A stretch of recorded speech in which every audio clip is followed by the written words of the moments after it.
You, like me, were all taught that Hippocrates was the father of modern medicine. And modern medicine, the way we know it, is drugs, surgery, and long-term hospital stays.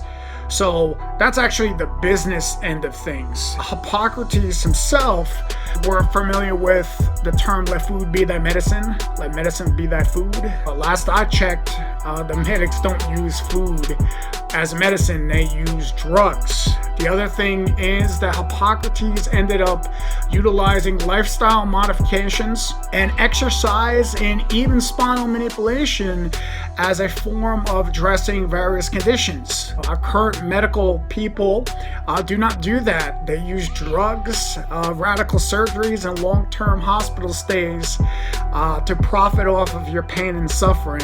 So that being said, I find it interesting. There's no similarity between current allopathic medicine of drugs, surgeries, and long-term hospital stays for profit and the natural healing methods of Hippocrates. Hippocrates was, in my opinion, a naturalist.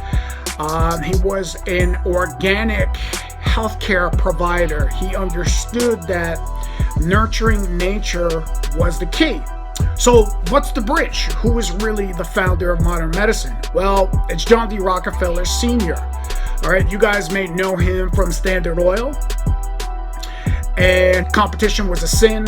So what he tried to do was he tried to kind of shift into another profit-based center. And he was exposed to a style of medicine at the time that was German in origin that profited off of people's pain and suffering. And what they did was they used not natural herbs and medicinal plant-based medicines, but what they used was artificial poisons that they were able to patent, radical surgeries, and long-term hospital stays for profit. The intention was to make sure that the public is not sick to the point where they die, but is not healthy enough to the point there could be any kind of rebellion against any kind of system. And the way he did that was, in the United States, there were a little over about a half a dozen medical schools, and most of them taught homeopathy at that point. So prior to about 1910, the United States, the people, that lived here were some of the most healthiest people in the world. Their primary source of medicine was homeopathy that John D. Rockefeller himself used, and now we come to find out that he used a chiropractor. And I find that very intriguing because when John D. Rockefeller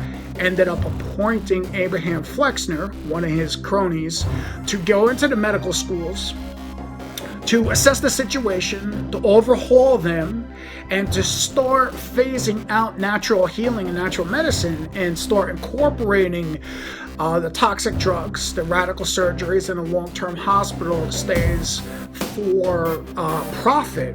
The Rockefeller family themselves have used strictly homeopathy, and I found out that they used chiropractic. The interesting thing about the history was Dr. William Jensen was not mentioned anywhere on the list of any of Rockefeller's physicians, and I find that very, very interesting. Not only did Dr. Jensen end up treating John D. Rockefeller, but he also got paid, and he got paid at $21 a check, and this is back in 1931, so that's a big banana. The Rockefeller Foundation controls all of the medical schools, all of the licensures, chiropractors. We're familiar with the CCE that controls all the schools. They dictate what is taught and what it takes to graduate, and you know that in the early 1900s, a lot of chiropractors went to prison for practicing chiropractic. He kind of bribed politicians, people in government to set up a licensure structure. For you to be able to practice any form of medicine at that point, you need a license. And if you didn't have a license, guess what? You go to prison.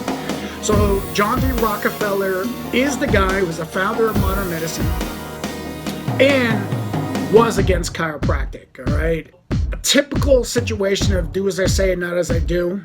He ended up making tons and tons of money peddling drugs, poison drugs that did nothing than manage symptoms and also made people sicker, when for himself and for his family, he used homeopathy, and they used chiropractic.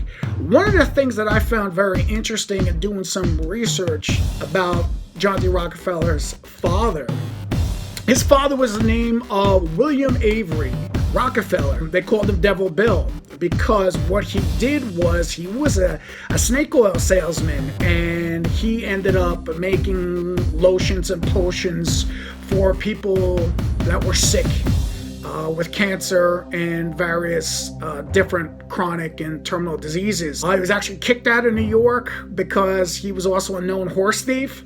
He was actually pushed into Illinois, where, you know, he went out there and hustled and lent money to farmers, you know, people that were destitute, and he knew that, you know, he could take over their properties when they foreclosed. So, you know, he was a hustler to the point where he had to change his name.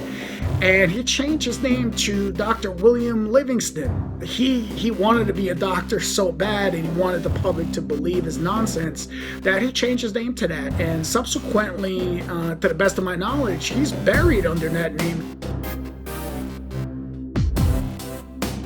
I wanted you guys to think, and I wanted you guys to understand that when it comes to health, wellness, and healing, that the only answer or the only true path is nurturing nature.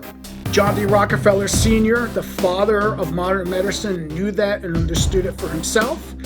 And unfortunately for the majority of the public, he gave them another script, and it gave them another belief system. And unfortunately, these days, we spend more on medicine than anybody else, and we're sicker and sicker. If the information and the treatments that they were giving us were actually truthful and they actually helped heal us, we should be healthier. So the fact that we're not tells me all I need to know. Use logic, reason, and common sense, and if it makes sense where you should implement different strategies to get different results, I encourage you to do so.